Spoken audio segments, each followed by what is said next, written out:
Hey guys, welcome to Betty's Cooking Channel. Today I'm gonna mix some kind of sweet southern kind of yeast bread. This is the flour I'm gonna be using today.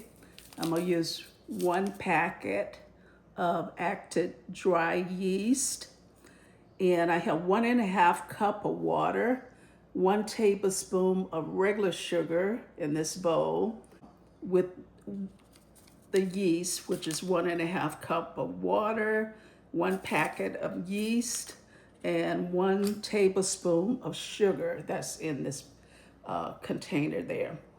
In this large bowl, I have 1.5 teaspoon of salt, 1 tablespoon of sugar-free sweetener, is monk fruit, and I will add 3 cups of all-purpose flour. So like when you get up in the morning before you go to work, you can start this bread, and by the time you come home from work, you can just stick it in the oven at that time and it'll cook in no time. So let me go ahead and get the flour ready. We need that. Sifter. And on here is some measuring cup. It's 3 cups. Perfect. So I didn't even have to use that flour there, but this is how easy it is to make bread for your family, and that'll save you some money. Learn how to do this.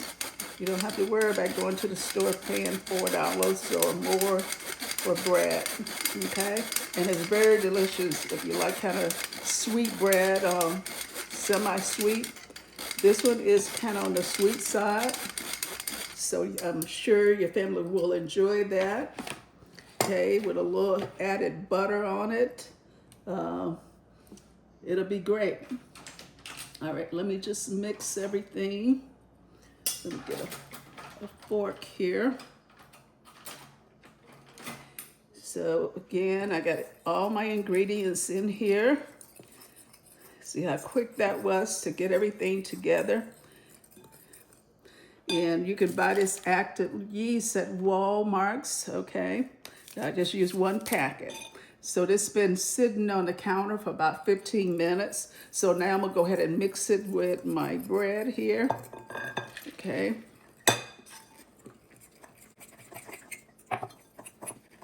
See how quickly that comes together?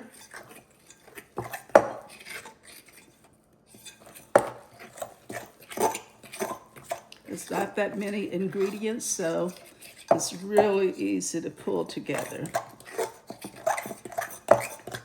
Now, if you wanted to add raisins to this or whatever you like at this point, you could go ahead and do that, but I'm not going to add any. I'm not going to place this in the microwave this time. It's kind of warm here in Texas, so I'm going to just cover it with a clean shower cap, and I'm going to leave it right on the counter here, okay? All right, there we go. That's halfway. That's really almost finished because you're not going to cook it that long in the oven. Okay, it's been 1 hour for the bread. So let me just remove this, and I'm going to place it on this pan here with the parchment paper. I sprayed it. Okay, let me wash my hands. I wet my hands a little bit. It's supposed to be like a no-knead kind of bread dough. So I'm going to place it on the pan here. You see all the gluten there that it developed. So you can use this dough as pizza dough. You could just spread it on the pan if you like a thick crust, or you could thin it out. It's up to you.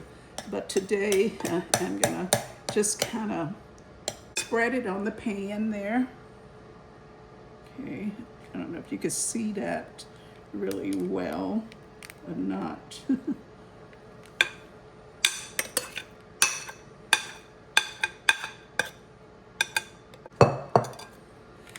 Kind of move it around a little bit.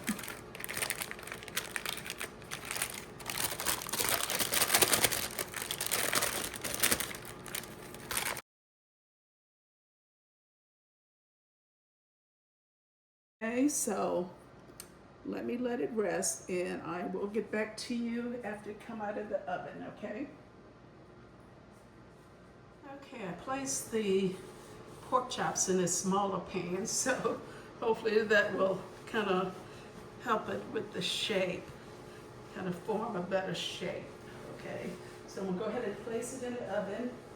Right now, the oven is already preheated at 400 degrees for about 25 minutes, okay? All right, 25 to 30 minutes.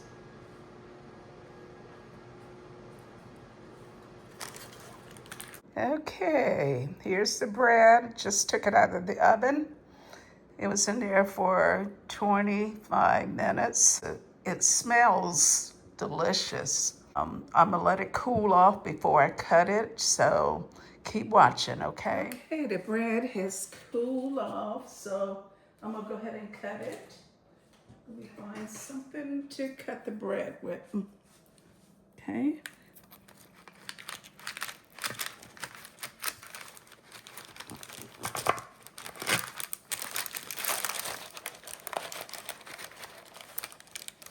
Nice.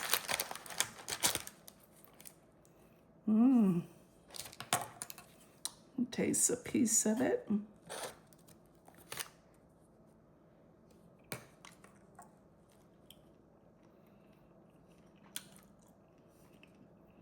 Very good. Nice taste to it. Kind of sweet, but very good. I like it. I like the texture. That's some good homemade bread. You can add anything to it. Good.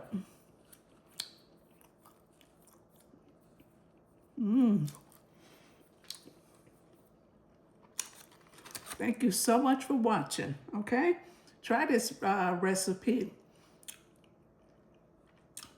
and let me know how you like it in the comment section, okay? Have a wonderful day.